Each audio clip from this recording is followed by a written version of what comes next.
हमारे यहाँ बड़ी बुराइयां हैं मर्दों में। घुंड चुकणगे कुड़ी दा तो पहला जुमला उनकी कहेंगे मेरी मां की इज्जत करी। क्यों भाई तेरी मां इस काबिल इज्जत नहीं है? ये डिमांड क्यों करना पड़ रहा है आपको? अब नहीं करेगी वो, याद रखिएगा। अगर आप उस पर छोड़ देते तो वो इज्जत करती। हुक्म या इज्जत नहीं करेगा कभी कोई। मेरी शादी हुई तो मेरी उम्र 19 साल 5 महीने थी। मेरी बीवी की उम्र 15 साल 8 महीने। हाँ,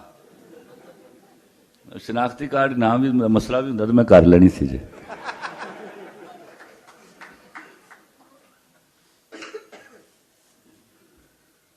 मैंने उसको बिठाया और मैंने कहा, 2 बातें कही उससे।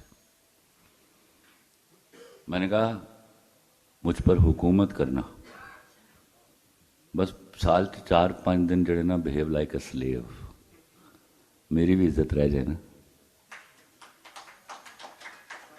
दूसरी बात उसको मैंने कही, और अल्लाह की कसम, मेरा अल्लाह इस बात का गवाह है, मैंने हुकूमत करवाई है उससे। दूसरी बात उसको कहा कि देखो तुम अभी छोटी हो, ऐसी किसी लड़की से दोस्ती ना करना जिसका ब्रेकअप हुआ हो। ये नहीं कि वो बुरी होगी, उसको अच्छा नहीं लगेगा हम दोनों का मोहब्बत करना। तीसरी बात जो सबसे अहम है, जो मैं अपने खानदान में देखता चला आ रहा था, मैंने वलीमे के अगले दिन अपने अब्बा और चचा को बिठाया सामने। चचा से दोस्ती थी तो उन्होंने सवाल करने होते हैं, अब्बा बात समझते थे मेरी कि प्लीज गौर से सुनिएगा। मैंने कहा अब्बा, चचा, मेरी बीवी के सामने कोई ऊंची आवाज में बात नहीं करेगा। मेरे चचा ने सवाल किया। मैं कहा चचा नो क्वेश्चंस, मेरी बीवी के सामने कोई ऊंची आवाज में बात नहीं करेगा।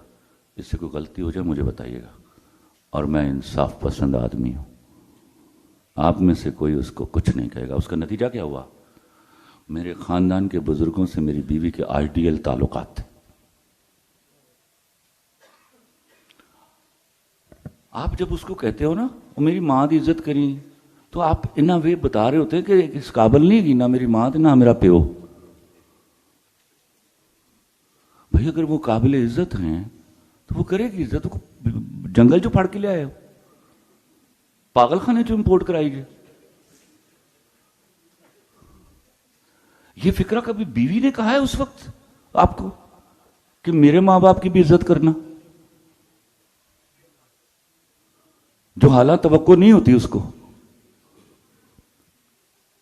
तो कैदी मत बनाइए। कैदी वफादार नहीं होता।